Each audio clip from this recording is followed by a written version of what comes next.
We always talk about data analytics in hospitality from a trending perspective, operationally. Yep. But you got to think about it also from the accounting side. What are you doing to analyze payments? What are you doing to analyze revenue to make sure fraud's not occurring? That's another great place that data analytics really helps. Yeah, that's exactly right. And I think having a lot of these businesses to cash flow and the cash coming across the counter, being able to keep an eye on that data, making sure that fraud is not occurring and whatever it may be, certainly is helpful. And I think as many of these businesses step into this arena of now AI being available, readily available, data is just out there more so than ever. It's interesting to see how these businesses change and how they use that data. And it seems like it's just changing by the day. Yeah, absolutely. Really. You got to keep up with it, because what was helpful yesterday may not be helpful today. Just like all the transactions that you're going through with food costs and transportation costs, you've got on the backside, right? The cash going out the door, the cash coming in the door.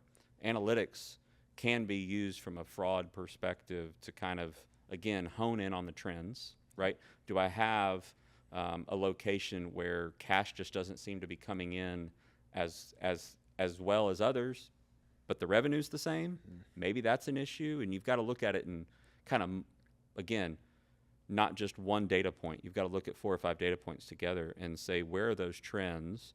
We've got a huge increase, a spike in expenses, food costs, but I don't have a commensurate increase in revenue, right? So my expenses are going up, my revenue's not going up. Okay, that's another trend analysis that I need to look at. I could really geek out on a lot of the techniques that people use, and I'm going to specifically talk about one. It's called Benford's analysis. What it really talks about is, in the normal course of business, in things that are naturally occurring, there is a common trend that was found by a physicist, Frank Benford, back in the 1930s. And he said everything follows the same pattern when there is no manipulation. That is the truest of true data analytic techniques I have ever seen. Because what it will find your spikes. Because when somebody is manipulating the system, if this trend is not being followed, then you're going to have these spikes. And that's where you go and you look for, hey, I need to find that one trend, that one spike. I need to go dive into that. And again, instead of looking at 1,000 transactions where 900 of them may be correct and may be accurate and may be naturally occurring, I'm going to go look at the 100 that aren't. Now I've saved myself some time and money. We were working with one organization, and we looked at checks being written, and they had a process in place that said every check over $5,000 has to have 2 signatures. Well, one of the signatures was the owner of the company, was hardly ever there.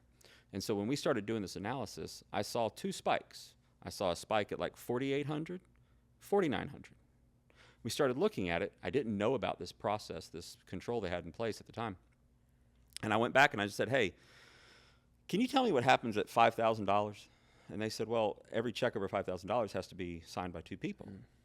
So then, I'm 1,000 transactions. I'm now down to 100. I find the 100 invoices that were split into 2. So it was 4,800 and 2,600, or 4,900 and 1,700. Now, was that fraud? You could argue processes, controls were not followed.